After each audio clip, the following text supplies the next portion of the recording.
যিনি আমাদেরকে দুটো হাত দিয়েছে, যিনি আমাদেরকে দুটো পা দিয়েছে, যিনি আমাদেরকে দুটো কান দিয়েছে, যিনি আমাদেরকে দুটো চোখ দিয়েছে, যিনি আমাদেরকে আশরাফুল মাখলুকাত বানিয়েছে, যিনি আমাকে শ্রেষ্ঠ ধর্ম ইসলামের অনুসারী করেছে এবং সর্বকালের সর্বশ্রেষ্ঠ আসমানি কিতাব কোরআন আমাদের জন্য গাইড বুক করেছে এবং দুনিয়ার সুলতান নবী মুহাম্মদ রাসূলুল্লাহর উম্মত উম্মতি বানিয়েছে।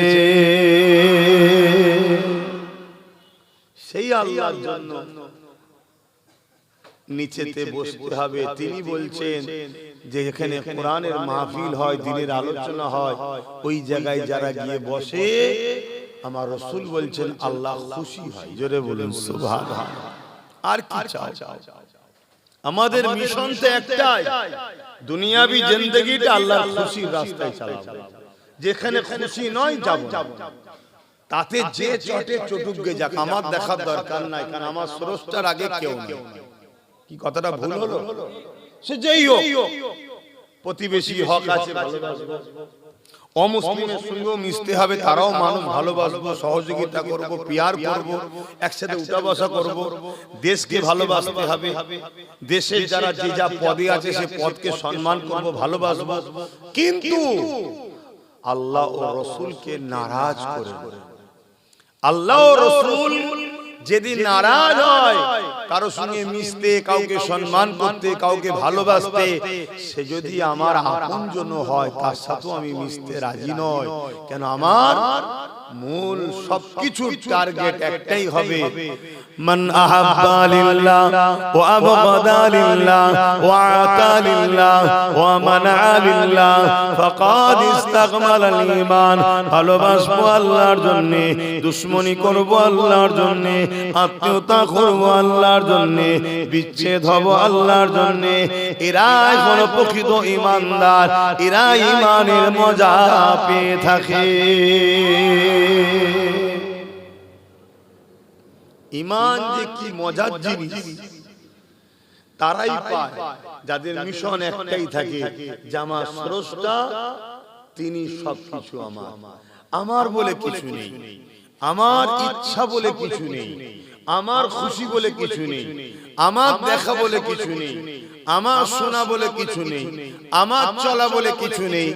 আমি ওই পথে চলবো যে পথে আমার স্রষ্টা খুশি, আমি ওই জিনিস দেখবো যে জিনিস দেখলে আমার স্রষ্টা খুশি, আমি ওই কথা শুনবো যে কথা শুনলে আমার স্রষ্টা খুশি, আমি ওই রাস্তায় হাঁটবো যে রাস্তায় হাঁটলে যিনি পা দিয়েছেন তিনি খুশি। এটাই হবে আমাদের মাকসাদ, এটাই আমাদের বিজয়। আমরা মনে করি বড় অর্থশালী, বড় বাড়ি, বড় পদ থাকলেই মনে হয় কামিয়াবি, সাকসেসফুল। প্রকৃত সাকসেসফুল তো সে যে তার স্রষ্টাকে খুশি করতে পেরেছে। জোরে বলুন সুবহানাল্লাহ। আর যে তার স্রষ্টাকে খুশি করতে পারেনি, সে যেই হোক, হতে পারে আমেরিকার প্রেসিডেন্ট, হতে পারে পৃথিবীর বিখ্যাত অর্থশালী, হতে পারে পৃথিবীর বিখ্যাত ফেমাস লোক, হতে পারে তার গান নাচ শোনার জন্য কোটি কোটি লোক হয়তো ছোটে কিছুদিনের জন্য। কেন? আমরা দেখেছি এই পৃথিবীতে এমন খেলোয়াড় ছিল যার জন্য পুরো পৃথিবী দিওয়ানা ছিল, বুড়ো হয়ে যাবার পর আর সব ভুলে গেছে, আর খেলতে পারে না, দাম কি আছে না। আমরা ভারতবর্ষের ক্রিকেট খেলাতে এমন এমন খেলোয়াড়ের নাম আপনারাও জানেন, তার জন্য বাবারে কত লোক ফ্যান ফলোয়ার ছিল, লাখ লাখ কোটি কোটি লোক রাত জেগে জেগে খেলা দেখছে। যদি 0 রানে আউট হয়ে যায় হাউ মাউ করে কাঁদছে, যেন মনে হচ্ছে আব্বা মরে গেল রে, এত কাঁদছে। কি হয়েছে? না, আউট হয়ে গেছে। আর 100 যদি করতে পারে, ও লুঙ্গি নিচেই থাকার জিনিসও ভুলে যায়। তখন কি সমাজে ঘটে না, ঘটে না, এরকম থাকতে পারে।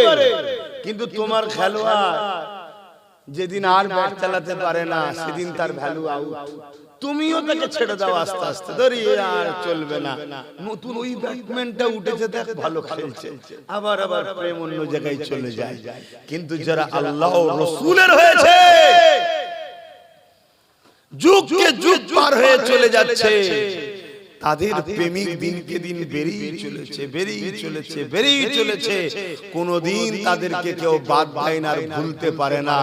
এরকম একটা প্রেমিকের নাম আমি বলছি 850 বছর আগে চলে গেছে। বাগদাদের জমিনে শুয়ে আছে সুলতানে বাগদাদ আব্দুল কাদের জিলানী আল বাগদাদি। জোরে বলুন সুবহানাল্লাহ। 850 বছরে চলে গেছে। প্রেম কমেছে? কথা বলেন, প্রেম কমেছে? আপনি প্রেম তো করছেন, আপনার বাচ্চা ছোটবেলা থেকে প্রেম করছে, ছোটবেলা থেকে। আবার তার বাচ্চা প্রেম করছে। 850 বছর ধরে যত লোক আসছে প্রেম বেড়েই যাচ্ছে। কি ভুল বলছি?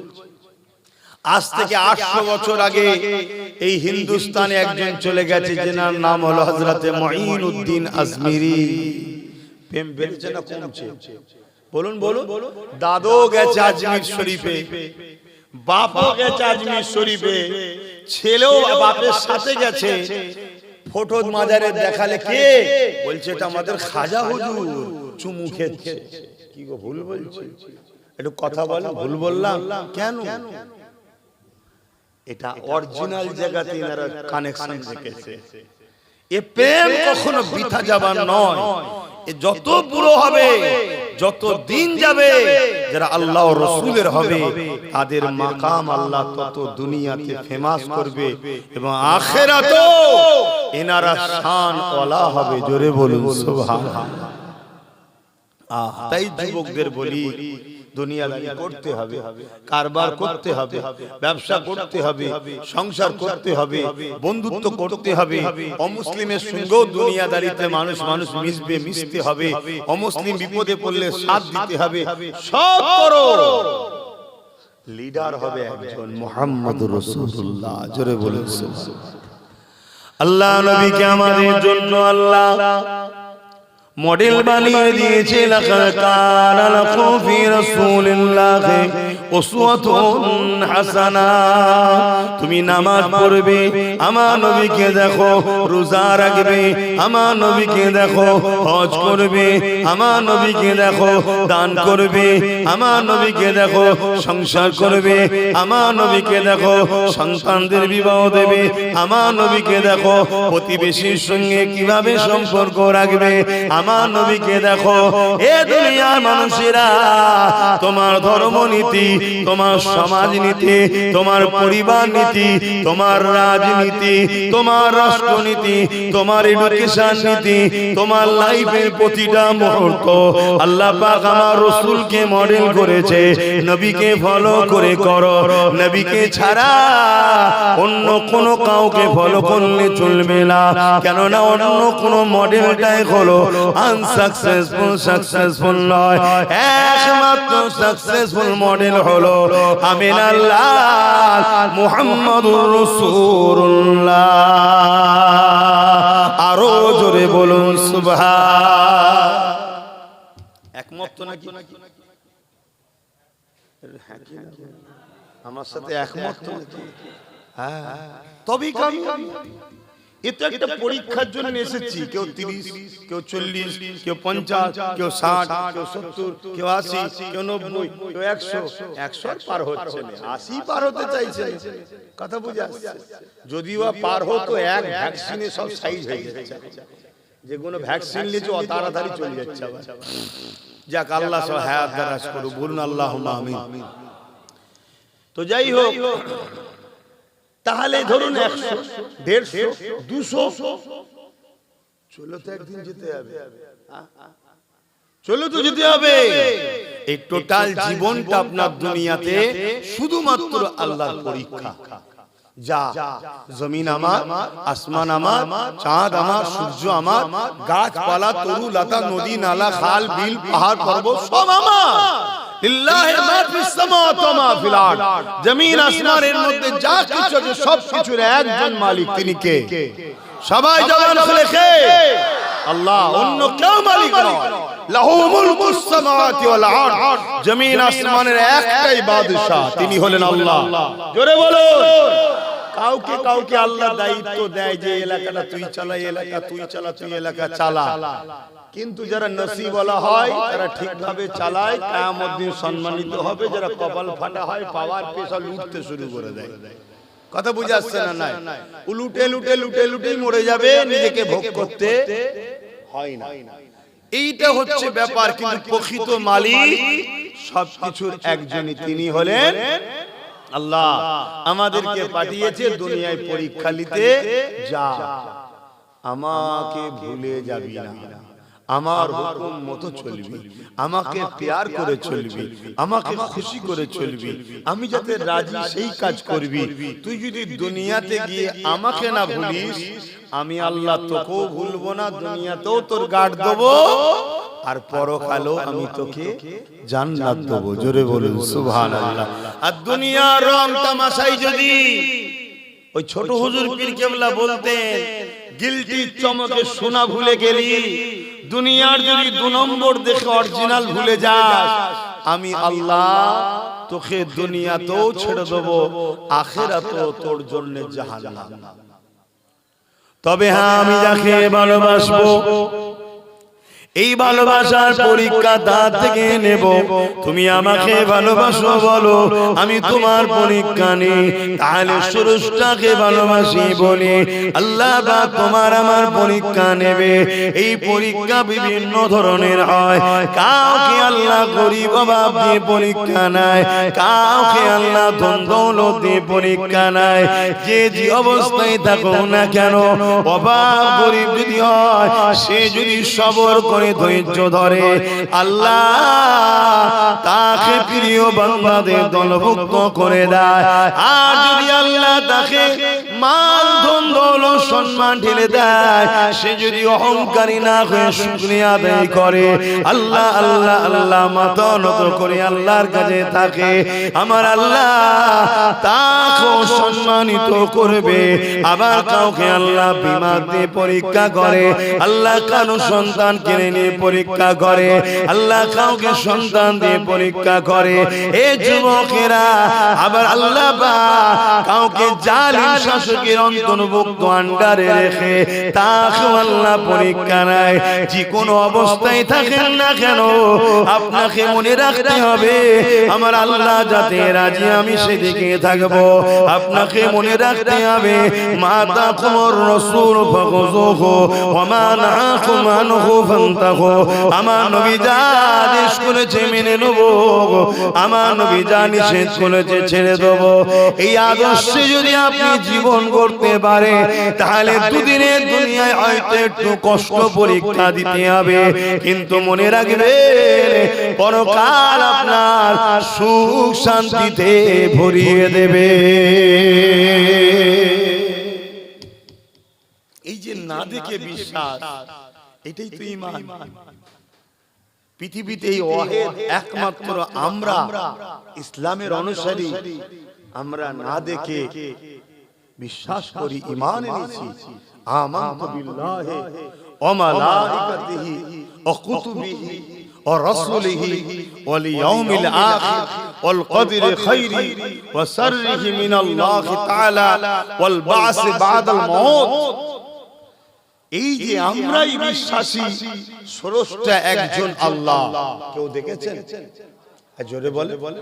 যদি আপনার গলায় ছুরি ধরিয়ে বলা হয় যে স্রষ্টা দুজন, আপনি মানবেন? জোরে বলে। দেখেন তারপরও ঈমান দেখুন কত মজবুত। যেমন কি মেরো ফেলিস, তথাপিও স্রষ্টা একজন। কুল হুয়াল্লাহু আহাদ আল্লাহুস সামাদ লাম ইয়ালিদ ওয়া লাম ইউলাদ ওয়া লাম ইয়াকুল লাহু কুফুয়ান আহাদ। স্রষ্টা তো তিনি যিনি এক, স্রষ্টা তো তিনি যিনি কারো মুখাপেক্ষী নয়, স্রষ্টা তো তিনি যিনি কারো থেকে পয়দা নয়, তিনার থেকেও কেউ পয়দা নয়। ওয়া লাম ইয়াকুল লাহু কুফুয়ান আহাদ, তিনি এক অদ্বিতীয়, তিনার সমকক্ষ কেউ নাই, তিনি হলেন স্রষ্টা। জোরে বলুন সুবহানাল্লাহ। আপনাকে যদি বলা হয়, আপনাকে যদি বলা হয় যে আপনাকে 1000 কোটি টাকা দেওয়া হবে, আপনি স্বীকার করবেন যে আল্লাহ একটা নয় একের অধিক? কেন করবেন না? আপনি তো এক আল্লাহ দেখেননি, তাও স্বীকার করবেন না? এটাই হলো ঈমান। এটাই আল্লাহ দেখতে চেয়েছেন যে বান্দা তুই 1000 কোটির দিকে ছুটিস না আমাকে তুই ভালোবাসিস। তুই যদি সামান্য অন্যদিকে যাস মনে রাখবি তোর হায়াত কিন্তু নাই, টাইম যেই হবে চলে যাবে। আর সবচেয়ে বড় কথা আমরা দেখেছি সমাজে অনেক কিছু ইনকাম, এমন ইনকাম যেটা ভোগ করতে হয় না, ভোগ করতে হয় না। আপনি লোভে পড়ে যদিও নিয়ে নেন, ভোগ করবেন এর কি মানে আছে? আপনি তো মারা যেতে পারেন, বা তারপরে কিছুক্ষণ পরে এখন ইডি সিবিআই ঘোরাঘুরি করছে, দেখছেন তো নাকি? কেন? টাকার দরকার তো, দেখা যাবে এসে এমন হানা দিয়েছে আপনারটা নিয়ে চলে গেল। ছিলেন না তবু এক ভালো ছিল, এ টাকাও গেল, জেলেও গেলেন, দুদিন পরে না হয় ইদিক উদিক করে বেরিয়েও পড়লেন, 1000 কোটি চলে গেল, 1000 কোটি চলে গেল, এই টেনশনই আপনার লাইফ শেষ। আল্লাহ জি হালে রেখেছে আলহামদুলিল্লাহ। বাবেরা নওজওয়ান তরুণেরা, এ নবী পাকের প্রেমিকেরা, এই দুনিয়া একটা পরীক্ষা জায়গা। আল্লাহ পাক পরীক্ষা নিয়েছিলেন আম্মা জান হযরতে মা সাদ্দাকে। আল্লাহ পাক পরীক্ষা নিয়েছিলেন গরীব করে একজন মহিলার কথা বলছে, যিনার স্বামী ছিল না, 3টে কন্যাপুত্র সন্তান ছিল। এরকম একটা গরীব মহিলা রাজা বাদশা ফেরাউনের দরবারে কাজ কাম করত। এই যুবকেরা ফেরাউন খোদা দাবি করে দিল। ওই সময় ফেরাউনকে সবাই মানতে শুরু করলো, যারা মানলো না ফেরাউন তাদের উপরে জুলুম করতে লাগলো, তাদেরকে মারতে লাগলো, তাদেরকে অত্যাচার করতে লাগলো। হযরতে মা সাদ্দা তিনিও ফেরাউনকে মানলো না। ফেরাউন কিন্তু জানতো না মা সাদ্দা আমাকে খোদা বলে মানে। একদিন ফেরাউনের ঘরে মা সাদ্দার হাত থেকে কাকুইটা পড়ে গেছে। ওই কাকুই যখন উঠাতে গেছে বিসমিল্লাহ বলে উঠাতে গেছে।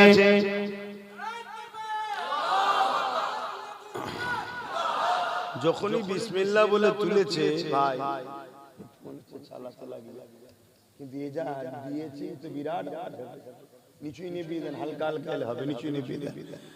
তাহলে বিসমিল্লাহ বলে উঠাতে গেছে, আর এই খবরটা ফেরাউনের কানে পৌঁছে দেওয়া হয়েছে। জাহাপানা সরদার, আপনার ঘরে যে কাজের মহিলা মা সাদ্দা থাকে সে আপনাকে খোদা বলে মানে না, ওই যে মুসা যে খোদার প্রচার করছে সেই খোদাকে মানে। ফেরাউন রেগে লাল হয়ে যায়। হালকা হালকা ওদিক ঘোরা, আরো ঘোরা, কত বেশি ফেরাউন গেলাল হয়ে গেল। হযরতে মা সাদ্দাকে ডাক দিয়ে দিল, হে মা সাদ্দা, শুনলাম নাকি তুমি আমাকে খোদা বলে মানো না। মুসা যে খোদার প্রচার করতে লেগেছে তাকে খোদা বলে মানো। মা সাদ্দা চিন্তা করতে লেগেছে, এ জালিমের সামনে যদি সত্য কথা বলে দিই, এ জালিম আমাকে জানে মেরে দেবে, এ জালিম আমাকে হত্যা করে দেবে, এ জালিম আমার উপরে অনেক জুলুম করবে, আর আমি জান বাঁচাবার জন্য যদি মিথ্যা কথা বলি আমার আল্লাহ নারাজ হয়ে যাবে, আমার স্রষ্টা বেজার হয়ে যাবে। যিনি বলেছেন মিথ্যা হলো গুনার মা, আমি তিনাকে বেজার করব না, নিজের জানকে জালিমের হাত থেকে বাঁচাবো। হযরতে মা সাদ্দার ইমানের পাওয়ার দেখুন কত ছিল। হযরতে মা সাদ্দা বলতে লেগেছে, এ জালিম ফেরাউন, যেটা শুনেছো সত্য শুনেছো, আমি আপনাকে খোদা বলে মানি না, আমি তিনাকে খোদা বলে মানি, যিনি আমাকে গরীব করে পরীক্ষা নিচ্ছে, আপনাকে মিশরের রাজা বানিয়ে পরীক্ষা নিচ্ছে। আপনারও উচিত হবে সেই স্রষ্টাকে মেনে নেওয়া, যিনি আপনাকে রাজ ক্ষমতা দান করেছে, মিশরের রাজা বানিয়ে দিয়েছে। কিন্তু ফেরাউন অন্ধকারে এমন ভাবে জড়িয়ে গেছে, মা সাদ্দার কথা শুনে রেগে গেছে। গেল। এ মা সাত্তা ও সব কোনো কথা শুনতে চাই না। আনা রব্বুকুমুল আলা, আমি হলাম তোমাদের বড় খোদা, আমাকে তুমি খোদা বলে মেনে নাও। যদি না মানো এ মা সাত্তা তোমার উপরে অনেক জুলুম অত্যাচার হবে। হযরতে মা সাত্তা বলতে লাগলেন, আমি আমার সব কষ্টের মোকাবেলা করতে রাজি আছি, আমি আমার স্রষ্টা আল্লাহকে কখনো ভুলতে রাজি নয়।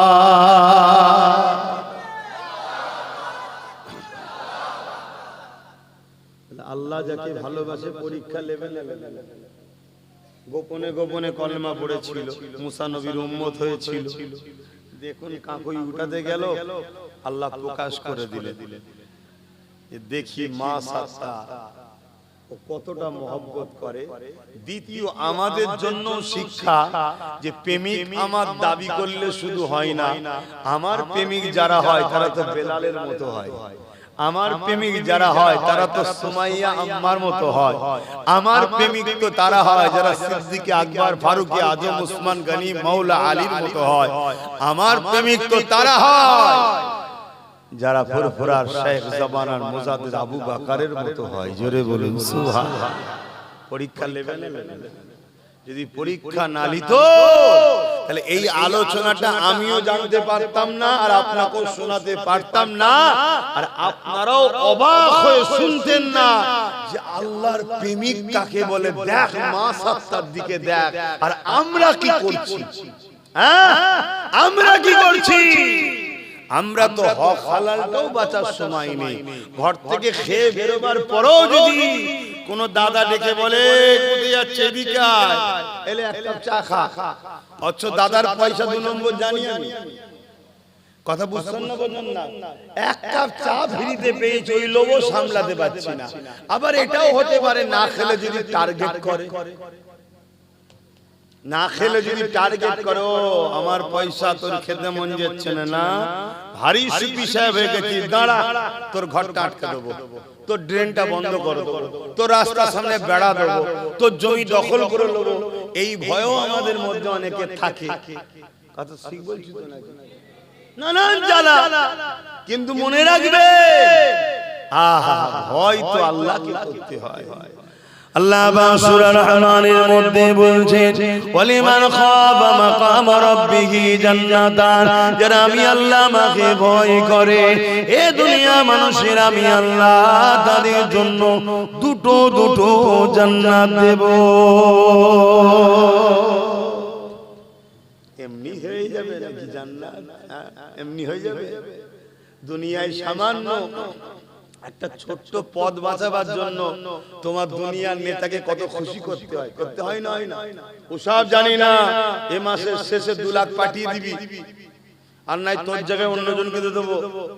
এ কম বক্তা ওকে 2 লাখ টাকা দিয়ে পদ রাখার জন্য এর পকেট কাটছে, ওর পকেট কাটছে, একে জুলুম করছে, ওকে জুলুম করছে, একে চমকাচ্ছে, ওকে চমকাচ্ছে।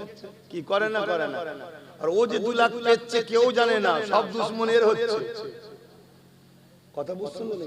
সব দুশ্মন কিন্তু এর হচ্ছে, এই ছোটটা একে খুঁজে খুঁজে বেড়াচ্ছে, যে সুযোগ পেলে মারবো, কানের বারান্দায় যেন একদম কবরে চলে যায়।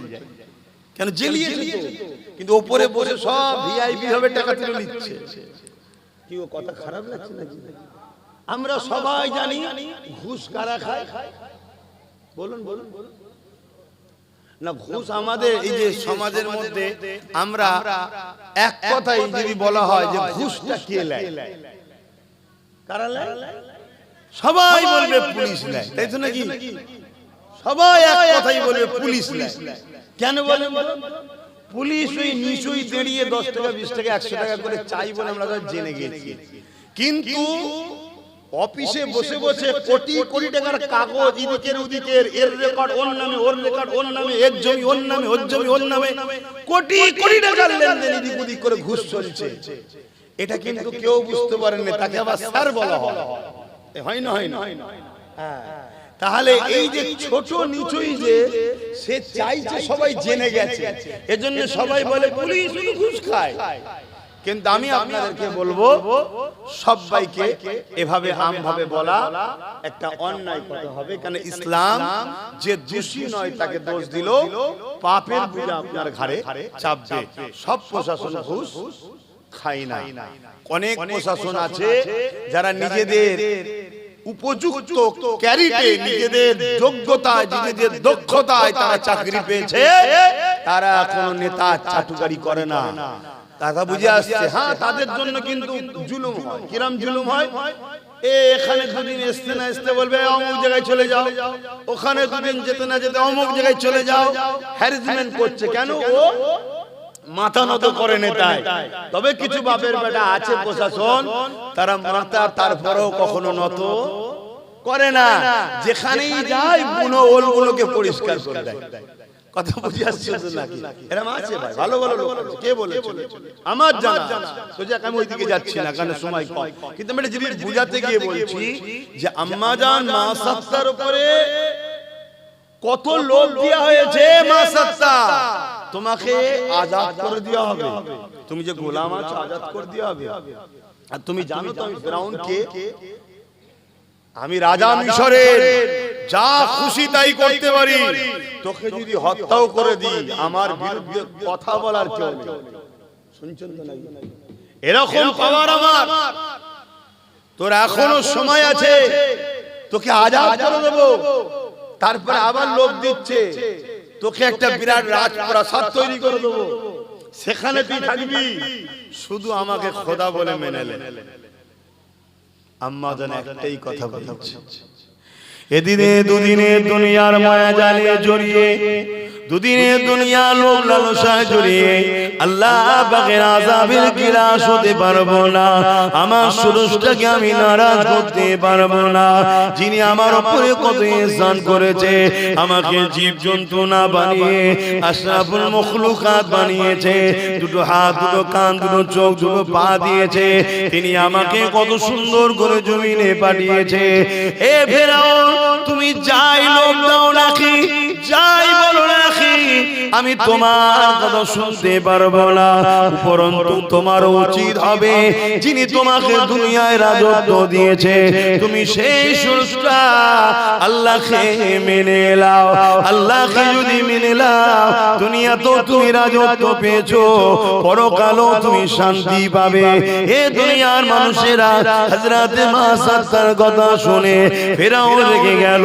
ফেরাউন সৈন্যদেরকে বলতে লাগলো, এ মা সাত্তা পরিবর্তন হবার নয়, এক কাজ করো, একে আরো অন্য কৌশলে পরিবর্তন করতে হবে। কি কৌশল? বিশাল আগুন তৈরি করো, ওই আগুনে একটা বিশাল কড়া চাপাও, ওই কড়াতে তেল দাও, ওই তেলের উপরে এমন করে টকবক করে তেলগুলোকে ফোটাও, আর মা সাত্তাকে আর তিনটে ছেলেকে ওই কড়ার পাশে এসে দাঁড় করাও। আমি ফেরাউন শের পরে যাচ্ছি। কথা মতো কাজ হয়ে গেল। বিশাল আগুন ধরানো হলো, কড়া চাপানো হলো, তেল দিয়ে দেওয়া হলো, টকবক করে ফুটতে লেগেছে। ফেরাউন এসে হাজির হয়ে গেল। এ মা সাত্তা রে, তুমি কি চাও তোমার বড় ছেলেটাকে এই গরম তেলেতে আমি ফেলে দিই? যদি না চাও আমাকে খোদা বলে মেনে নাও। হযরতে মা সাত্তা মায়ের জান, চোখ দিয়ে পানি বেরিয়ে গেল। যে মায়েরা বাচ্চাকে কখনো না খাইয়ে খেতে পারে না, বাচ্চার কোনো কষ্ট মা সহ্য করতে পারে না, সেই মায়ের জান মা সাত্তা তিনি কাঁদতে শুরু করে দিলে, এ জালি এরকম জুলুম করিস না রে, আল্লাহকে ভয় কর। আল্লাহর আযাব যখন আসবে তখন আল্লাহ ছাড়বে না। কিন্তু যারা শয়তানের গ্রাস হয়ে যায়, তারা কখনো সঠিক রাস্তা পায় না। হযরতে মা সাত্তা তখন বলতে লাগলো, এ ফেরাউন, তুমি যাই চেষ্টা করো না কেন, আমি আমার আল্লাহকে ছাড়বো না।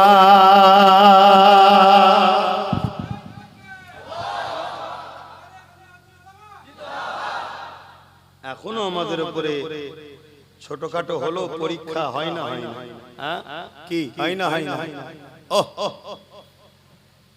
আজকের ফেরাউনরাও বলে আমাদের দলে চলে আয়, নাই মিথ্যা গেঁজার কেসে ভরে দেবো, বলে না? বলে বাপের হয়তো একটাই ছেলে, রোজগার একটাই করে, ছোট ছোট দুটো বাচ্চা আছে, মিথ্যা গ্যাজার কেস দিল, দিয়ে ভরেও দিল, আবার কথা পাঠাচ্ছে যদি ও মেনে নেয় যে আমার যা ভুল হয়েছে করেছি, আমি আর অন্যদিকে যাব না, তোমাদের দিকে থাকবো, তাহলে কিন্তু আমাদের হাতেই সব চাবিকাঠি, সিডিটা হালকা করে দেবো, ভুল লোককে ধরেছিলাম।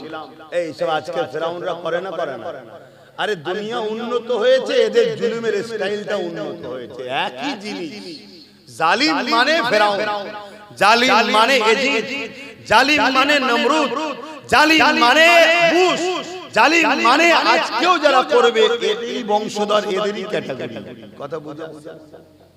আর আজকে নবীর উম্মত সেজে আমরাও আবার সেই জালিমদের সঙ্গে ভাগীদারিতে আছি। অনেকে মুসলমান দাবিদার, মুসলমান দাবিদার, নিজেও জুলুম করে বা জালিমদেরকে সাপোর্ট করে। যে জুলুম করে আর জুলুমকে সাপোর্ট করে, জানার পরও জুলুমকে যে শক্তিশালী করে, সে ইসলামের মধ্যে থাকবে না, আমার রাসূল বলে দিয়েছেন মিশকাত শরীফের হাদিস। কথা বুঝে আসছে না? না, মনে রাখবেন দুটো বিচার দুনিয়ায় টাটকা হয়, বাকি কে নামাজ পড়ে না, কে রোজা রাখে না, কে হজ করে না, সব বিচার এখানে টাটকা হবে না। এ আল্লাহ ছাড় দিয়েছে, একটা দিন ধরবে, সুম্মা নুফিকা উখরা ফাইজাহুম কিয়াম ইয়ানজিরুন ময়দানে মাশর। কিন্তু দুটো বিচার দুনিয়াতেও হয়, দুটো পাপ আখিরাতেও হয়। একটা হলো অহংকার, দ্বিতীয় হলো জালিম। একটা হলো কি? অহংকার, দ্বিতীয় হলো জালিম।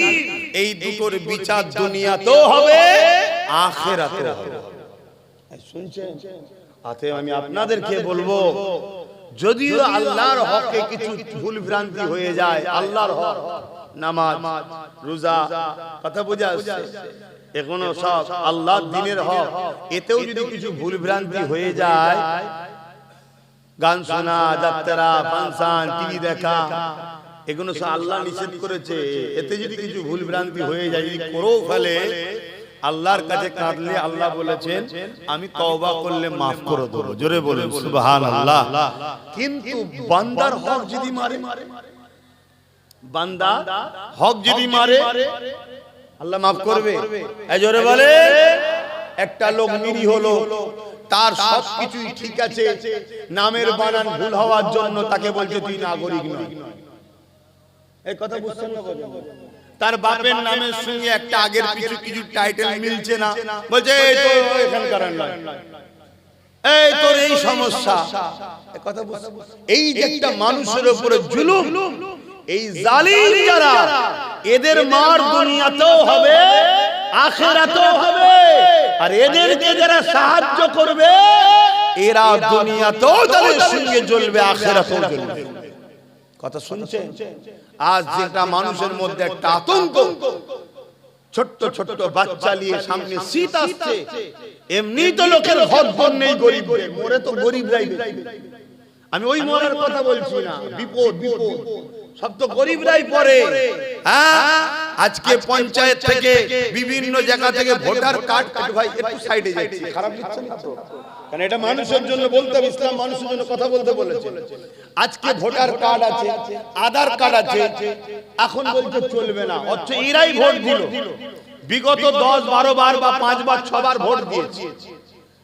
এতবার ভোট দিল নির্বাচন কমিশনার, তখন কি করছিল? যদি ফেকি হয়, নাগরিক না হয়, তাহলে ভোট দিল কি করে? আর এদের ভোটে সরকার হলো কি? এই কথা ভুল বলছি? যদি এদের ভুল হয়, এই ভুলটা করেছে কারা? এরা তো কম্পিউটারে গিয়ে টাইপ করে না, তাহলে সরকারি লোক কি ভুল করেছে? যদি এদের ভোটার কার্ডটা ফেক হয়, এদের ভোটার কার্ডটা দিল কি? সরকারের লোক। সে মাতা সরকার হোক আর এখানকার সরকার হোক, ভুলটা করেছে না করে না? কথা বলে। কিন্তু আজকে সেই যেতেও কাটছে, আসতেও কাটছে কারা? গরিবরা। আর গরিবের কি ধর্ম, ওটা বড় কথা নয়। গরিবের কি ধর্ম, ওটা বড় কথা নয়। আমি চ্যালেঞ্জ দিয়ে বলছি, গরিব যদি হিন্দুও হয়, সে বাঁচবে না, সে বিপদে। গরিব যদি আদিবাসী দলিত হয়, সেও বিপদে। আর যদি মুসলমান ধনী হয় তার বিপদ নাই। আমার কথা কিছু বুঝলেন? তাহলে গরিব হওয়াটাই হচ্ছে মূল বিপদ। আর আমার আল্লাহ গরিবদের জন্য কি ঘোষণা দিয়েছে? গরিবরা ধনীদের থেকে 500 বছর আগে জান্নাতে যাবে। জোরে বলুন সুবহানাল্লাহ, আরো জোরে বলুন। তাহলে ইসলাম থাকলে গরিব বাঁচবে, ইসলাম নেই গরিবকে মানুষই মনে করা হয় না। এজন্য এদের রাগ ইসলামের উপরে। আজকে দেখছেন না ইসলামকে টার্গেট করছে, কখনো ওয়াকফ আইন তৈরি করে মসজিদ মাদ্রাসা মিটিয়ে দাও, কখনো আমার আল্লাহকে ইসলামে নাকি রেপ করা পাপ নাই বলছে, কখনো আল্লাহ দাবি করে ফেলছে, কখনো বলছে কোরআন শেষ হয়ে যাবে আমার উন্নতি শেষ হবে না। এদের টার্গেট ঘুরিয়ে ফিরিয়ে ইসলামকে শেষ করে দাও। কারণ ইসলাম থাকলে ইনসাফ থাকবে, ইসলাম থাকলে ইনসানিয়ত থাকবে, ইসলাম থাকলে অসহায়কে সাহারা থাকবে, ইসলাম থাকলে মানবতা থাকবে। কোন মুসলমানের পাশে যদি একটা অমুসলিমের উপরে জুলুম হয়, ওই মুসলমান যদি পাশ করিয়ে চলে যায়, সেই ইসলামের মধ্যে নাই। রুকে দাঁড়াতে হবে, ওই অমুসলিমের পাশে দাঁড়াতে হবে, এর নাম ইসলাম। তাহলে ইসলাম যদি থাকে, এসসি এসটি ওবিসি যারা হয়, যাদের ঘরে আমার দেশের একদল লোকেরা বলে নিচু জাত, অছুত, জানেন তো নাকি? আমরা বলি না, কারণ ইসলামে নিচু জাত অছুত বলে কিছু নেই। ইসলামে মানুষ, কথা বুঝে আসছে? যারা এই ক্রিটিসাইজ করে, তাহলে আমার যদি কোনো আদিবাসী দলিল বা অছুত যাদেরকে বলে একদল লোকেরা, তারা যদি তাদের উপরে জুলুম করে, আর আমরা যদি বলি এই ওদের উপরে করছে, আমরা সব মাথা দিবার দরকার নেই। ইসলাম বলছে, নবী বলছে, তার সাথে আমার কোনো সম্পর্ক নেই, উম্মতটা আমার নয়। তাহলে নবীর উম্মত হতে গেলে তাহলে আদিবাসী দলিত এই গরিব মানুষদের হয়ে মুসলমানদের লড়তে হবে না? হবে না? জোরে বলেন, জোরে বলেন, জোরে বলেন। তাহলে লড়তে যখন হবে, এটা আমার ধর্মের কাজ, করতেই হবে। কথা বুঝে আসছে না? নাই তখনই দেখছে যে মোল্লাদের ঘরে আগে ওদের সব অস্তিত্ব মিটিয়ে দেয়, মসজিদ মাদ্রাসা কবরস্থান সব মিটিয়ে দেয়। এটাই হলো এদের পরিকল্পনা। আমাদের ধর্মটাকে এরা আস্তে আস্তে আস্তে আস্তে শেষ করছে। এটা যেমন একটা পরিকল্পনা, এটা তো প্রকাশ্য পরিকল্পনা, মসজিদ মাদ্রাসাকে মিটাবে। এর থেকে আরো ভয়ঙ্কর ভয়ঙ্কর পরিকল্পনা শুরু হয়েছে। কি পরিকল্পনা? বন্ধুত্ব করো, ভালোবাসা করো, রাজনীতির দোহাই দিয়ে তাদেরকে রাজনীতির নামে শিরকের মধ্যে ঢুকিয়ে দাও। কিসের মধ্যে? শিরকে ঢুকিয়ে দাও। মুসলমান ঘরের ছেলেগুলোকে গায়রুল্লাহর খেতে কাটতে পাঠাও। মুসলমান ঘরের ছেলেদের ঘরে গায়রুল্লাহর অনুষ্ঠানে পাঠাও। মুসলমান ঘরের ছেলে মেয়েদিওকে এমন করে তাদেরকে তাদের দিন থেকে সরিয়ে দাও, তাদেরকে লোভ লালসার মধ্যে নিয়ে আসো, তাদেরকে বন্ধুত্বর নামে, পদের নামে, বিভিন্ন জিনিসের নামে, উৎসবের নামে তাদেরকে গায়রুল্লাহ দিকে টেনে নিয়ে আসো। মনে রাখবেন, আল্লাহ পাক জানিয়ে দিয়েছে কোরআনের মধ্যে, তোমরা যদি পাপ করো ফেলো, আমি আল্লাহ পাক ক্ষমা করে দেব, কিন্তু শিরকের গুনাহ আল্লাহ মাফ করবে না, শিরকের গুনাহ আল্লাহ ক্ষমা করবে না। আর মুসলমান ঘরের যুবকগুলোকে, মুসলমান ঘরের বোনগুলোকে রাজনীতির নামে শিক্ষা দেয় নে, চাকরি দেয় নে, রাজনীতির নামে তাদেরকে পদ দেয় নে, অধিকার দেয় নে, শুধু গুন্ডা বদমাইশ চোর বানিয়েছে, অশিক্ষিত মূর্খ বানিয়েছে। আর আজকের দিনেতে তাদেরকে টেনে টেনে টেনে নিয়ে যাচ্ছে শিরকের অনুষ্ঠানে, শিরকের জায়গায় নিয়ে যাচ্ছে। কেননা এরা জানে মুসলমান যদি আল্লাহ ও রাসূলের সঙ্গে কানেকশন রাখে, বদরের 313 জনেতে বিজয় এরা লাভ করেছে, এক মঈনুদ্দিন আজমিরি ভারতে বিজয় লাভ করেছে। যদি এদের সঙ্গে আল্লাহ ও রাসূলের কানেকশন কেনা কাটা যায়, এদেরকে মিটানো সম্ভব নয়। এই নবী আমার জানিয়ে দিলেন, আখিরি জামানাতে মসজিদ ভর্তি নামাজি থাকবে, একটাও ঈমানদার থাকবে না। শুনছেন তো? শুনছেন তো? মসজিদ ভর্তি লোক থাকবে, ঈমানদার নামাজ রয়েছে, দাড়ি রয়েছে, টুপি রয়েছে, রোজা রয়েছে, হজ রয়েছে, এগুলো তো ঈমান নয়, এগুলো তো ঈমানের মধ্যে। ঈমানটা কি? লা ইউমিনু আহাদুকুম হাত্তা কুনা আহাব্বা ইলাইহি মিন ওয়ালিদিহি ওয়া ওয়ালাদিহি ওয়ান নাসি আজমাইন। অপর হাদিস শরীফ, লা ইউমিনু আহাদুকুম হাত্তা ইয়াকুনা আল্লাহু ওয়া রাসূলুহু আহাব্বা ইলাইহি মিম্মা সিওয়াহুমা ওয়া মান আহাব্বা আবদান লা ইউহিব্বুহু ইল্লা লিল্লাহ।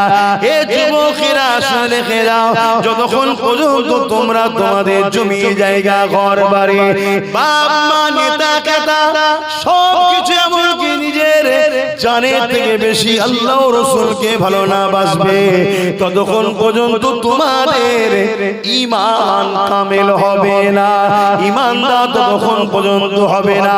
তাহলে আজকে আমরা নামাজে রয়েছি, রোজায় রয়েছি, হজে রয়েছি, কিন্তু গায়রুল্লাহ, যেখানে আল্লাহর সঙ্গে শরীক করা হয়, এরকম কাজে আমরা সেকুলার দেখাতে গিয়ে, সম্প্রীতি দেখাতে গিয়ে, মানব বন্ধন দেখাতে গিয়ে সেই জায়গাতে আমরা জুড়ে গেলাম, সেই অনুষ্ঠানের সঙ্গে জড়িয়ে গেলাম। এটাকে সেকুলার বলা হয় না, এটাকে সম্প্রীতি বলা হয় না, এটাকে নাটক বলা হয়। এই নাটক করতে গিয়ে আমাদের ঈমানটা চলে গেল, আমাদের হোশ নাই। বেঈমান যতই হোক না কেন, বিজয় তারা কখনোই পাবে না, কারণ আল্লাহ সাহায্য ছাড়া কোনোদিন কামিয়াবি হতে পারে না। এই যুবকেরা, তরুণেরা, হযরত মাসাদ তাখিদ গিয়ে শিখো তিনাকে কি বলা হলো। আর আমার রাসূল পাক সাল্লাল্লাহু আলাইহি ওয়াসাল্লামকে মক্কার আবু জেহেল, উতবা, সাইবা কি বলেছিল শুনছেন তো নাকি? ভাই আপনি এটা দেন তো, কিছু বলবেন? এটা হাতে লাগছে বটে। এটা গিয়ে আসেন না, তাড়াতাড়ি আসেন। ও বাবা, ঘড়িও ঘোড়ার থেকে আগে, তাড়াতাড়ি আসেন, মশা ইনজেকশন দিচ্ছি। দরুদ শরীফ, আল্লাহুম্মা সাল্লি আলা, আল্লাহুম্মা সাল্লি আলা আলি সাইয়্যিদিনা। আল্লাহ মাফ করে।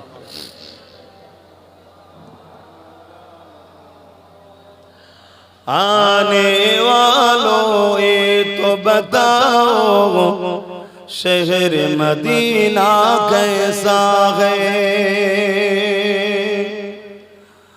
आने वालों ये तो बताओ शहर मदीना कैसा है। देख के जिसको जी नहीं भरता, देख के जिसको जी नहीं भरता, ओ मदीना ऐसा है। आने वालों ये तो बताओ शहर मदीना कैसा है। মদিনা শরীফ থেকে কারো কখনো জান ধরে নাকি? যারা গেছে জিজ্ঞেস করবেন, যারা জানেন আর কি বুঝবেন। শুধু ব্যাংকে টাকা জমাচ্ছেন, গাড়ি করছেন, বাড়ি করছেন, করুন। 1-1.5 লাখ টাকা খরচ করে যাওয়া যায় না? এই জন বয়সে যাও, বুড়ো বয়সে লাস্টে হজ করতে গেছে, ভিড়ে চলে ধাক্কা খেয়ে গ্যালারি বাইরে বসে থাকবে। হ্যাঁ, জন বয়সে যাও। गुंबद खजरा के छाए में, गुंबद खजरा के साए में बैठ के तुम तो आए हो। गुंबद खजरा के साए में बैठ के तुम तो आए हो। उस साए में रब के आगे, उस साए में रब के आगे सिजदा करना कैसा था। जोरे बोलুন না সুবহানাল্লাহ। আল্লাহর বন্ধুর দরবারে গিয়ে সবুজ গম্বুজের নিচে বসে আল্লাহকে সিজদা করা, এই মজাটা কেমন ছিল? জোরে বলুন সুবহানাল্লাহ। কায়নাত তো নামাজ পেয়েছে আমার নবীর থেকে, আর সেখানে গিয়ে নামাজ পড়ার মজাটা একটু আলাদাই হয়, তাই তো নাকি? একটু নয়, তুলনায় হয়। आने वालों ये तो बताओ शहर मदीना कैसा है, और तेरा जा पे उनकी, और तेरा जा पे उनकी आंसू बहाना कैसा है। आने वालों ये तो बताओ शहर मदीना कैसा है। अल्लाहुम्मा सल्ली अला सय्यिदना मौलाना मुहम्मद व अला आली।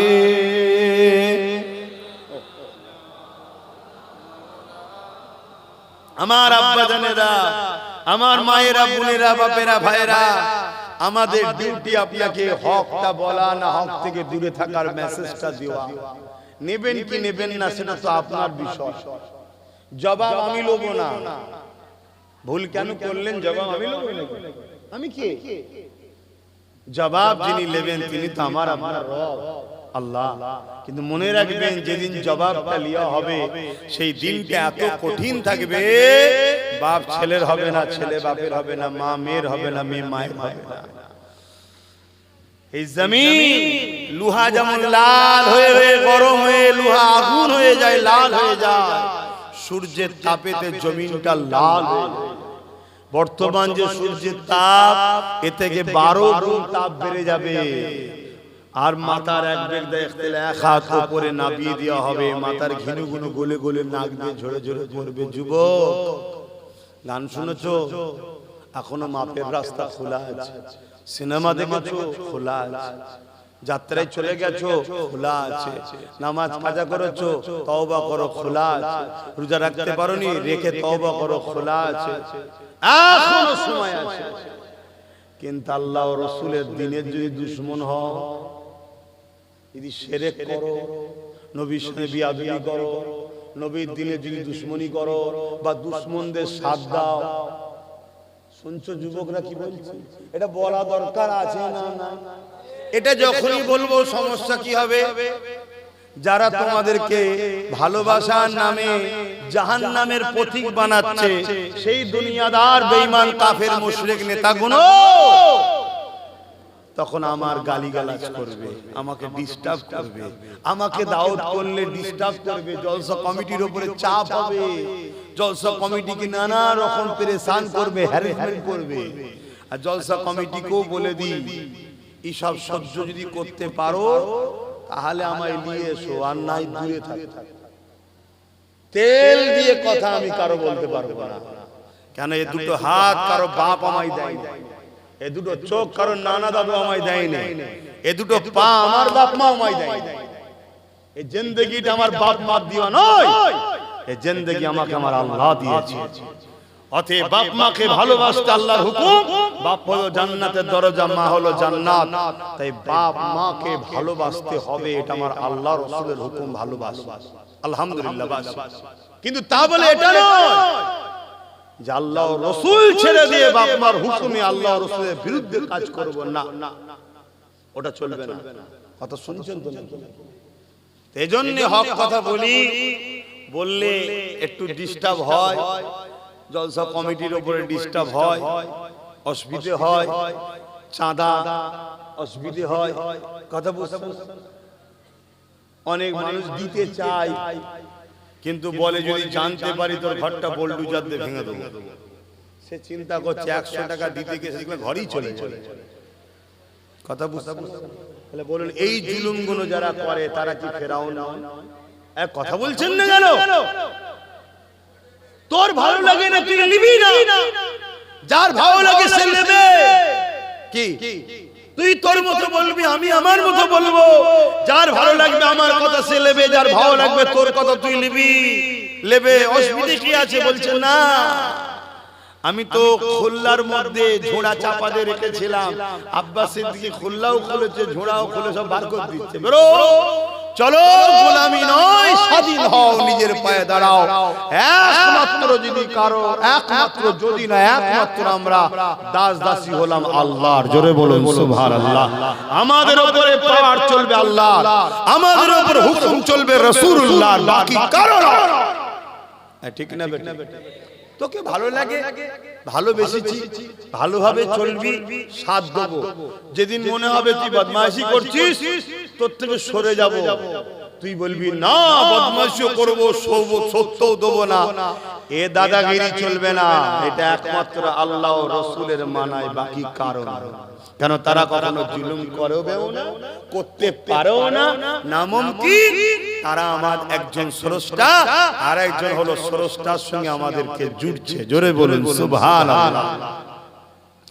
আসেন আম্মা জামা সাদ্দার কথা বলছিলাম। ফেরাউন যখন এইভাবে বুঝাতে লেগেছে, হযরত মা সাদ্দাম্মা কিছুতেই ফেরাউনের কথা শুনছে না।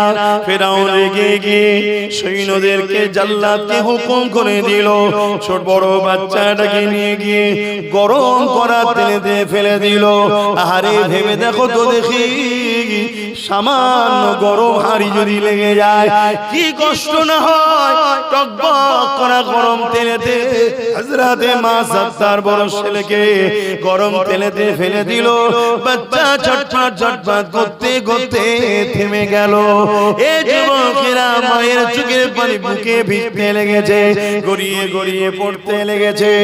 আরে আসমানে দিয়ে আওয়াজ তুলে বলতে লেগেছে, হে আল্লাহ, সন্তান ছিল আমার, কিন্তু বান্দা তো আপনার। আমি মা হয়ে যদি ছেলেকে জুলুম থেকে কষ্ট ব্যথা পাই, আমার চোখ দিয়ে যদি পানি বেরোয়, হে আল্লাহ, আপনার বান্দার উপরে যে জুলুম করেছে তার বিচারটা আপনি করবেন।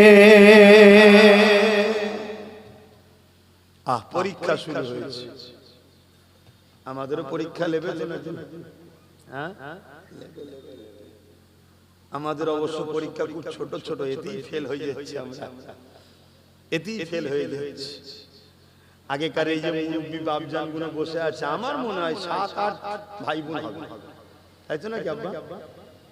একটু বলেন না, 7-8 জন হবে তো নাকি? হ্যাঁ। ছোটবেলায় না খেয়ে মানুষ হয়েছেন নাকি?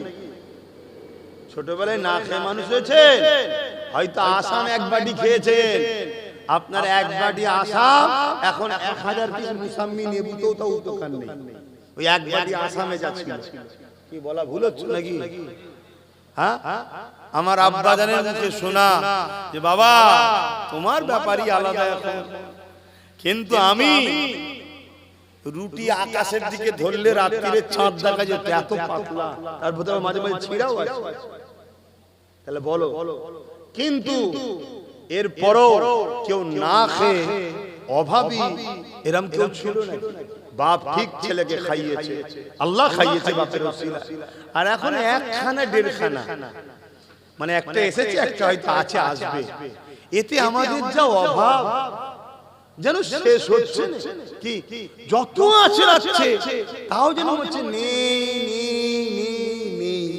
কেন বলেন? গরুর বছরে একটা বাচ্চা হয়, চারিদিকে তাকাবেন গরু দেখা যায়, গরুর বাচ্চা দেখা যায়। আর কুকুরের বছরে 7-8টা হয়, কুকুরের বাচ্চা দেখা যায়। কেন বলেন তো? এটা হালাল, এটা হারাম। আগেকার সময় আমার মুরব্বি বাপেদের আব্বাদের সব পয়সা টয়সা, বাপেদেরও পয়সা হালাল ছিল। এখন আমাদের জামিল হয়ে গেছে, ঢুকে যাচ্ছে, না জেনেও ঢুকে যাচ্ছে। এই জন্য এক গাদা থাকার পরও নেই। কথা বুঝছেন তো নাকি? আজ বড় পরিকল্পনা নানান দিক দিয়ে চলছে, ভেবে ভেবে চলো, হালাল খান, হারাম থেকে দূরে থাকে। যে কোনো জিনিস খাবার আগে ভেবে চিন্তে খান। কথা বুঝলেন? একদিন মিডিয়ায় দেখছিলাম চা পাতাতে গোবর মিশাচ্ছে। চা পাতাতে কি মিশাচ্ছে? গোবর। সেদিন থেকে চা খাওয়া ছেড়ে দিয়েছি। আচ্ছা, কথা বুঝে আসছে? কি হবে? চা আচ্ছা, আমাকে খেতেই হবে, আমি কি তার গোলাম নাকি? চায়ের যে তার কথাই শুনতে হবে, আমাকে তো খেতে হবে। তার থেকে শুধু গরম পানি খাবো। কথা বুঝে আসছে? যদি ভালো লাগে গরম পানি খাবো, খাই গরম পানি খাই। কথা বুঝে আসছে? আপনারাও খাবেন প্রতিদিন সকালে উঠে বাসি মুখে একদম হালকা কুসুম গরম পানি, পাতি লেবুর রস, মধু দিয়ে গুলে খাবেন। আর না হয় শুধু মধু গরম পানি খাবেন, না শুধু গরম পানি খাবেন। সকালটা শুরু করবেন হালকা কুসুম গরম পানি দিয়ে, ভালো দিন যাবে। রাত্রে শোবার আগে মিনিমাম আধ এক ঘন্টা আগে 1 গ্লাস হালকা কুসুম গরম পানি খেয়ে শোবেন। সকালে উঠার সাথে সাথে পুরো একদম ভালো ধরে হয়ে যাবে। সারা দিনটা মন ফুরফুরে থাকবে। বুঝতে পারছেন তো নাকি? আরে সব সিস্টেম ইসলামে আছে, আমরা ছেড়ে দিয়ে তার পিছনে ছুটছি। নিজের দোকানে সব টাকার পরে এর দোকানে উঠি, ওর দোকানে উঠি, তার দোকানে উঠি, যত পচা ভেজাল খাবার গুলো টানাটানি করছি। এজন্য তাজ আমাদের মরণ এত দুর্দশা। যা সময় দিয়ে খেয়াল করে আম্মা জানের কথাটা একটু শেষ করে দিই। ফিরাউন আবার বলতে লাগলো, মা সাদ্দারে, এখনো দুটো বাচ্চা নিজের জানটাকে নিয়ে করে যা, আয় আমাকে খোদা বলে মেনে নে। মুসা যে প্রচারটা করেছে ছেড়ে দে। এ যুবকেরা, তরুণেরা, বাপেরা, একজন মহিলা কত দুর্বল হয়, তারপর তো ইমানটা কত পাওয়ার ছিল। মিশরের রাজা একটা মহিলা কোনো তো করতে পারছে না। আর আজকে আমাদের জন নেতা ছেলেগুলোকে সামান্য চুনোপুটি নেতাগুলো জব্দ করে দিচ্ছে। কি করছে না? কারণ ঈমান দুর্বল। ঈমানের কাছে আমেরিকা হোক আর যেই হোক সবাই হার মেরেছে। তাদের কাছে পারমাণবিক শক্তি থাকতে পারে, প্যালেস্টাইনকে মেরে মেরে মেরে মেরে মেরে পুরো শেষ করে ফেলছে, তারপরও নত করতে পারছে না। এখানে ঈমানের কাছে মাথা নত সবাইকে করতে হবে। হে যুবকেরা, ঈমান নবীর প্রেম ও আদবের নাম। জোরে বলুন সুবহানাল্লাহ। তুমি যত নবীকে প্রেম করবে, আদব করবে, তোমার ঈমানের পাওয়ার তত বাড়বে। দাড়ি, টুপি, নামাজ, রোজা, এগুলো সব ঈমানের মধ্যে, এগুলো আমল। এগুলো কি আমল। বাবেরা, নওজওয়ানেরা, তরুণেরা, হযরত আম্মা জান মা সত্যি কি কথা বলতে লেগেছে। এ ফেরাউন, বারবার তুই একই কথা বলছিস। আমি তোকে শেষবার বলে দিলাম, তুই যাই চেষ্টা করিস না কেন, আমি আমার স্রষ্টা আল্লাহকে ছাড়বো না। আমি তিনার পক্ষ ছাড়া অন্যদিকে যাব না। এই জালিম তোর উচিত হবে পরিবর্তন হয়ে যা। কিন্তু ফিরআউন রেগে গিয়ে আবার হুকুম করলো, দ্বিতীয় ছেলেটাকে গরম করা তেলেতে ফেলে দিল। ছেলেটা ছটফট করতে করতে থেমে গেল। এবারে ফিরআউন বলতে লেগেছে, মা সাত্তারে, তোর বুকে যেটা জড়িয়ে ধরে রেখেছে, ওই কোলের বাচ্চাটাকে যদি বাঁচাতে চাস, আমাকে খোদা বলে মেনে নে, আমার দলে চলে আয়, মুসাকে ছেড়ে দে। এ যুবকেরা, তরুণেরা, বাপেরা, আজ বড় দুঃখের সাথে বলতে হয়, আমাদের ঈমান কোথায়? একজন মহিলার ঈমান কোথায়? মায়েরা এমনি বড় দুর্বল হয়, কিন্তু ঈমানদার মা কখনো দুর্বল হয় না। ঈমানদার পুরুষ কখনো দুর্বল হয় না। একজন ঈমানদার মহিলা পৃথিবীর রাজার কাছে মাথা নত করছে না, মিশরের জালিম রাজার কাছে মাথা নত করছে না, এবং জালিম রাজা হাঁপিয়ে যাচ্ছে তাকে, কিন্তু তার মনের মতো বানাতে পারছে না, তার পথে আনতে পারছে না। এ যুবকেরা, তরুণেরা, হযরত আম্মা জান মা সাত্তার কোল থেকে ওই বাচ্চাটাকে ছিনিয়ে নেওয়া হচ্ছে। বাচ্চা মাকে ছাড়ছে না, মা বাচ্চাকে ছাড়ে নে। এই অবস্থায় জোর করে টেনে নিয়ে গরম করা তেলের উপরে ধরেছে। এ মা সাত্তার, শেষবার বলছি, বল আমাকে খোদা বলে মানবি কি? বল, নাই ছেলেটা ছেড়ে দেবো। মা সাথে একটাই কথা বলে, আল্লাহ আমার ঈমান হেফাজত করে। এই জালিমের কাছে আমি মা সাথে যেন হেরে না যায়, আমার ঈমান কি হেফাজত করে। বাচ্চা তো দুনিয়ার লোভের জিনিস, আল্লাহ পাক সন্তান দিয়ে পরীক্ষা নেয়, এই পরীক্ষায় যেন ফেল না হয়ে যায়। আল্লাহ পাক মা সাত্তার ঈমানকে হেফাজত করবে। এ ফিরআউন, তুই যাই করিস না কেন, আমি জীবন দিতে রাজি আছি, আল্লাহ ছাড়তে রাজি নয়।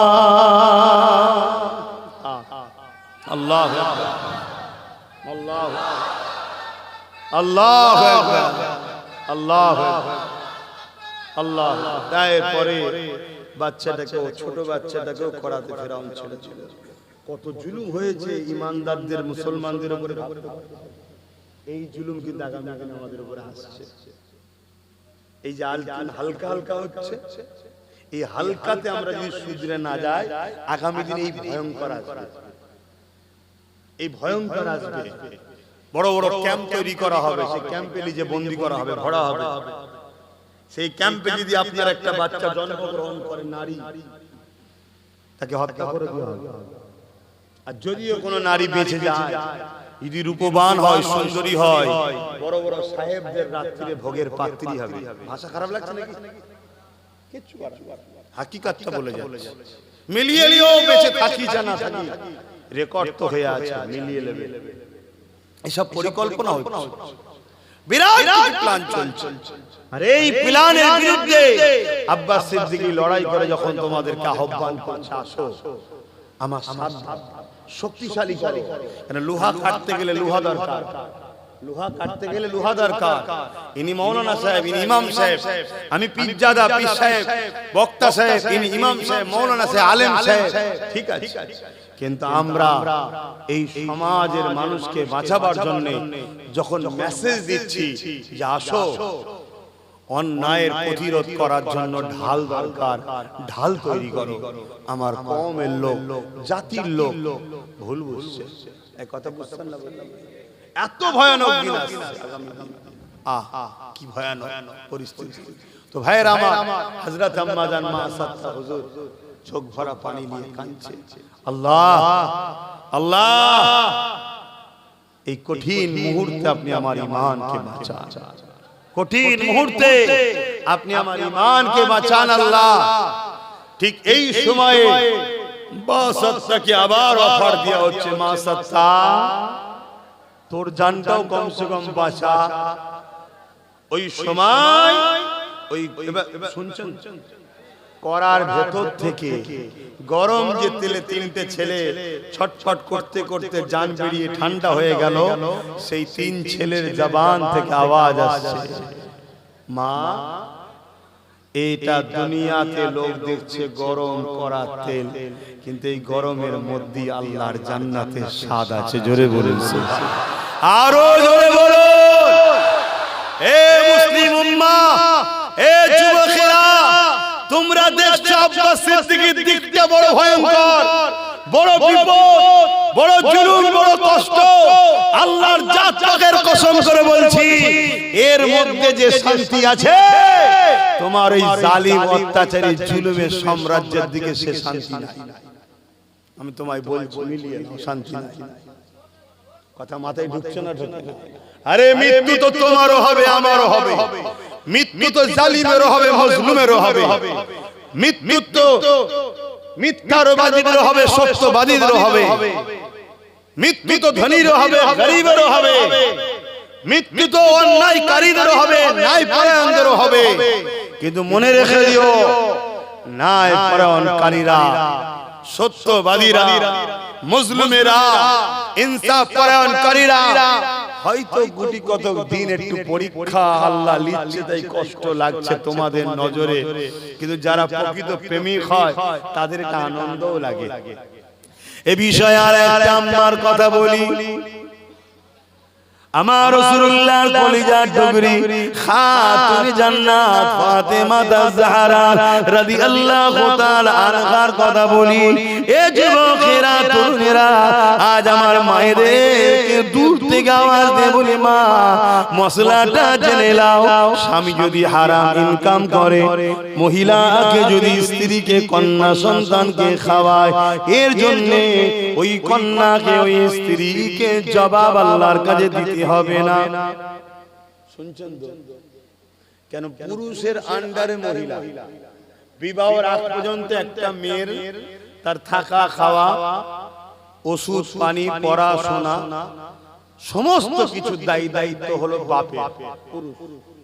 বাপকে মেহনত করে তার কন্যার মুখে খাবার তুলতে হবে, তার জামা কাপড়, থাকা, চিকিৎসার ব্যবস্থা বাপের। কি করে পারবো জানি না, এটাই তো আল্লাহর কাজ।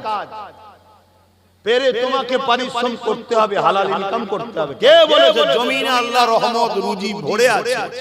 তুমি বেরো, তুমি তালাশ করো এবং তাহাজ্জুদের সিজদায় পড়ে বলো, মালিক আমার সংসারে বড় অভাব, তুমি গায়েবী সাহায্য করো। কে দেখা যাবে তোমাকে এসে বলবে, হ্যাঁ অমুক তুই কি করছিস না, আর বলুন এই ভ্যান চালিয়ে চলছে, এক কাজ কর আমার ওখানে একটা কারখানা খুলছিলাম, তুই একটু দেখাশোনা করবি, মাস গেলে তোকে 30,000 টাকা দেবো। কোথা থেকে আল্লাহ তোমার লোক পাঠাবে সেটা আল্লাহ জানে, তুমি খোঁজ করো, তুমি তাহাজ্জুদ পড়ে আল্লাহকে বলো। কথা কিছু বুঝছেন না, বোঝেন না? কিন্তু বিবাহ হয়ে যাওয়ার পর ওই মহিলাটার দায়িত্ব হলো তার স্বামী, তার থাকা খাওয়া চিকিৎসা সুখ শান্তি সব কিছু স্বামীর দায়িত্ব। স্বামী যখন দুর্বল বা ইন্তেকাল হয়ে যাবে বা বয়স হয়ে যাবে নারী, তখন তার সমস্ত দায়িত্ব তার ছেলের। শুনছেন তো নাকি? তাহলে মেয়েদের আল্লাহ কিয়ামতের দিন একটাই প্রশ্ন করবে, তুমি আমার জন্য কি করেছো বলো। আর পুরুষদের কি প্রশ্ন হবে, তুমি আমার জন্য কি করেছো বলো। যদি 100% ঠিক হয়েও যায় তারপরে বলবে তোমার ছেলে আমার জন্য কি করেছে বলো। আল্লাহ ওটা ছেলেকে জিজ্ঞেস করেন না, তুমি গার্জিয়ান বলো। শুনছেন? আর মহিলাকে কি জিজ্ঞেস করে কি করেছো বলো। মহিলা যদি উত্তর দিতে পারে আল্লাহ বলবে যাও জান্নাতে। তাকে স্বামীর জন্য জিজ্ঞেস করা হবে না, ছেলে মেয়ের জন্য জিজ্ঞাসা। শুনছেন তো নাকি? এটা মাথায় ঢুকাও। এরপরও নবী বলছে জাহান্নামে নারীদের সংখ্যা বেশি হবে। এত সহজ নারীদের জান্নাত যাওয়ার পরও নারীদের সংখ্যা বেশি হবে। কেন? দুনিয়ায় যুগে যুগে একদল শিয়ালদের পাল্লায় নারীরা পড়েছে, একদল শিয়ালদের পাল্লায় নারীরা পড়েছে। শিয়াল দেখবেন আন্দোলন করে যে মুরগিগুলোকে খাঁচার মধ্যে বন্দী করে রাখে, মুরগির মালিক বড় খারাপ, বড় বদমাইশ, এজন্য আন্দোলন করে যাতে মালিক ছেড়ে দেয়, শিয়াল লুটে লুটে খায়। আমরা ইসলামের বিরুদ্ধে একদল নারী লোক বলে ইসলাম নারীদেরকে পর্দায় রাখে, ওদেরকে ঘরে রাখে, ওদেরকে এইভাবে জুলুম করে। এটা মূলত শিয়াল মার্কা মানুষ। এদেরও লক্ষ্য নারীরা বাইরে বেরোবে, অর্ধ উলঙ্গ হয়ে বেরোবে, আর এই শিয়াল মার্কা পুরুষগুলো তিলক তোমা বোনকে যেমন করেছে ওই রকম মুছে মুছে খাবে। শুনছেন তো নাকি? তো যা কে বুঝবে না বুঝবে, আমার মা বোনগুলো তো বোঝা দরকার ছিল যে আমাকে যিনি বানিয়েছে সেই আল্লাহ বলেছে তুমি নিজেকে ঢেকে রাখো সৌন্দর্য। শুনছেন তো নাকি? আমার তো মা বোনগুলো বোঝার দরকার ছিল, কিন্তু আমার মা বোনরা বোঝে, বলে বোঝে। এখন সব কি সব নিয়ম বেরিয়েছে, হ্যাঁ কি সব নিয়ম বেরিয়েছে এখন সব। তো ভাইরা আমার, সেই জায়গায় আবার অনেক সময় আমার কোন ইমাম সাহেব ভাই জলসা করছিলেন, আমার আগে কি আপনি আমার এই ভাই ওয়াজ করছিলেন, একটা কথা বললো আমাকে ভালো লাগলো। হ্যাঁ, আমি জলসা কমিটি থেকে এইভাবে বলি। আমি তো প্রথম জলসা দিনে করা শুরু করে দিয়েছিলাম, জানেন তো নাকি? তার প্রধান কারণ ছিল জলসার নামে মেলা হতো, যেটা সম্পূর্ণ হারাম। ধর্মের নামে হারাম কাজ করা, কমিটিও জাহান্নামে যাবে, বক্তাও জাহান্নামে যাবে। শুনছেন না? শুনছেন? এজন্য আমি কি করলাম যে না, দিনে যদি হয় যাব না। কেন? দিনের বেলা চক্ষু লজ্জা একটা থাকে, হই হই করতে পারে না, আর রাত্রি হলে লাইটিং হবে, একটু বেরোই না রে, বিভিন্ন কুটুম আসবে, কই বোঝাচ্ছে না, সব ঘুরতে বেরোবে, ওই জন্য দিনে করে দিলাম। এবারে লাস্টে অনেকটা পরিবর্তন হয়েছে। এখন মাঝে মাঝে কাউকে রাত্রিরে দিয়ে দেখছি যে সব জায়গায় একটা জায়গায় বিগড়ে যাচ্ছে, খাতায় নোট করছি অমুক জায়গায় আর রাত্রিরে যাওয়া যাবে না। কেন? ওরা ডিসিপ্লিন ভঙ্গ করেছে, দোকান দিয়েছে, মেলা দিয়েছে। শুনছেন তো নাকি? খাবার দোকান দেয় তবু একটা আলাদা বিষয়, কিছু কিছু জায়গায় লাগদ্দুন্না, তারপরে কি হাত ছাপা, নৌকো, কিচ্ছু বাদ দেয় না। তুই যেন ওগুলোই করবি, জলসা দিচ্ছিস কেন?